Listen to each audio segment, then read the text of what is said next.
Usyk guy is talented. He's so talented. He's so small for a heavyweight too. But the point is if you box with that boxer, you will lose. He is the best. Winning an Olympic gold medal, clearing out cruiserweight, and now becoming the guy at heavyweight of his generation. Joe Rogan praised Oleksandr Usyk's victory over Tyson Fury, declaring he's the best ever. Rogan expressed concerns about Fury's condition, suggesting that his previous fights may have diminished his resilience. He's fighting Usyk again. Yeah. Oh, man. That's a tough fight. Yeah. That Usyk guy is talented. He's so talented. He's so small for a heavyweight too. He's nonstop movement and his footwork and everything. It's so different than anybody else. Joshua didn't know what to do with him. He's like, where is this guy going to be when I'm throwing punches? He was moving all over the place. Joe Rogan has praised Oleksandr Usyk, calling him a phenomenal fighter in one of his podcasts. Rogan admired Usyk's exceptional footwork and technique, describing him as great. Rogan emphasized Usyk's unique ability to outmaneuver opponents, showcasing his skills as a masterful technician in the heavyweight division. You know, and so when you have an elite athlete like Joshua, who's like fast and knockout power, he can excel without having the kind of technique that a guy like Lomachenko and Usyk were trained by the same guy. They were both trained by Lomachenko's father. So they both have extreme technique. And then you have Bivol and Bitterbeef that just fought. Same thing. Both like super Soviet style boxing, and you go, whoa, like this is technique, like really, really high level technique. But it's rare that someone with that kind of technique gets into the heavyweight division. And that's why Fury is just a magnificent. Experts say about Usyk, if you're going to fight Usyk, you're going to lose, because he is the best. Rogan said with conviction, for them, the results of Usyk's fights speak for themselves. Yet many fans, especially those loyal to Tyson Fury, struggled to admit this truth. The first thing I've got to say is, why did Tyson Fury lose this? Well, I said in my prediction, there is only one way to beat Oleksandr Usyk. I've been saying the same thing ahead of Anthony Joshua's fights with him, ahead of everyone's fights with him. You've got to fight a kill or be killed fight. And even then, it's not a guaranteed way to beat him. Like, it doesn't mean if you fight, kill or be killed, you're going to win. But the point is if you box with that boxer, you will lose.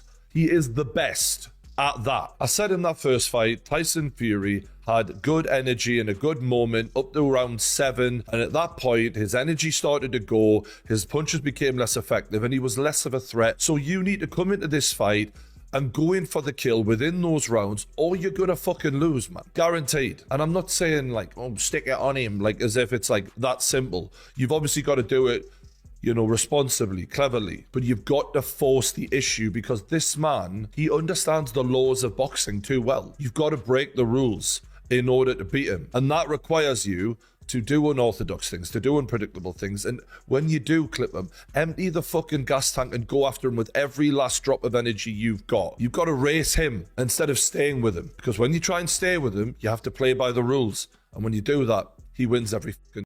Rogan wasn't alone in his praise for Usyk's unique skill set. Many experts have highlighted Usyk's incredible movements and ability to outmaneuver opponents.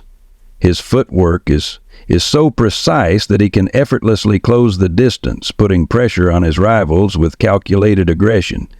Unlike flashy boxers who thrive on showmanship, Usyk is all business, focused solely on proving that he's the best fighter in the world. Nice. All right, one thing I love about Usyk, he gets right on his opponent. Usyk answered it. He goes, I'm ready.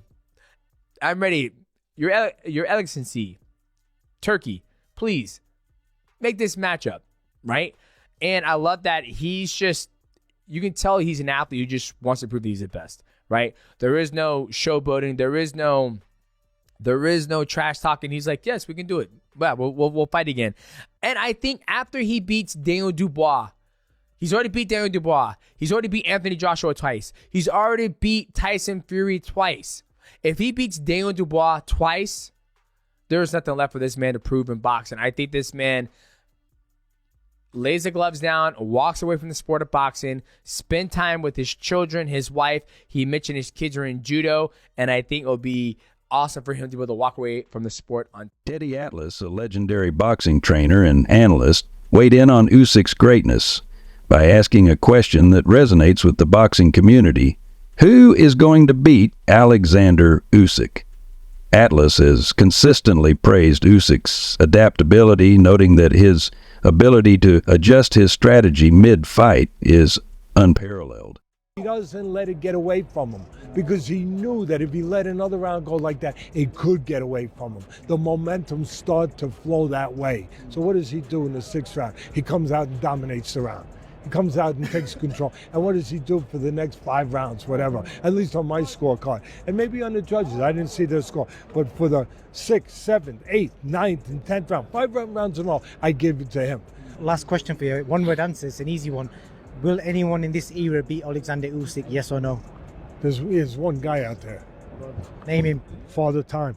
Experts and analysts like Spencer Oliver and John Rawling have delved into what makes Usyk extraordinary.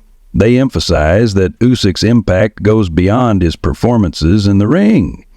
His discipline, humility, and dedication to his craft inspire not just boxing fans, but athletes across all sports. Usyk represents the best qualities of a champion, both as a fighter and as a person. We know what's going on in Ukraine and what he stands for, and that passion, that emotion comes with him inside the ring, and we see that in his performances. Like, he's a guy, an incredible guy that, like, you get to round 9 and you think now that, they're starting to feel it here, the psychological battle's coming in, they're blowing a gasket, fatigue setting in, but he's a guy that's got the ability to be able to turn a screw and turn it on in those last championship rounds, and that is the difference between him and the others. Actually, within the context of a fight, isn't he? He knows when to put the pressure on. He reads a fight so well. And if it's close, you know he's going to find that little extra gear. John, it's that last 30 seconds of each round, when the round's close and you're thinking, which way is this going to go here? Because it was seesawing all the time in there. He's got the ability to, that last 30 seconds, to switch it on, put those combinations together, and that's the eye-catching stuff, the stuff that stays in the judge's mind. And they're the ones where them swing rounds, where they were quite close, that was what was getting him the rounds. That was just enough. So, he might land a couple of big right hands or a little combination, and that sticks with the judge, and I think that's the way the sort of fight went. Very close. Sticks with the judge, and I think that's the way the sort of fight went. Very close fight, though. Combat sports journalist Luke Thomas described Usyk's most recent performance as very elite. He highlighted the meticulous preparation and flawless execution that Usyk brought into the ring. According to Thomas, Usyk's dominance silenced critics who doubted his ability to maintain his supremacy. That is Oleksandr Usyk, and he shred those plans and never let them come to fruition today with a very, very, very good performance, a elite performance, if ever there was one. I said this during the middle of the broadcast, and I'm going to repeat it here for folks who might be just joining us at the moment, which is that if there was something that really kind of signified the strength of Mayweather in his prime, or at the end of his prime, certainly at a bare minimum, if you didn't get enough rounds to win in the first 6, you're going to be in the latter half of that bout. You got the first 6 rounds to do something, and if you don't really get it going there, it's curtains for you. And Usyk has exactly that same kind of gene. Usyk isn't just good down the stretch when he needs to be. Usyk is clutch. There have been multiple times at cruiserweight against some of his toughest foes, Breedis and others, in that Super 6 series, and certainly at heavyweight as well. There's been rounds he needed to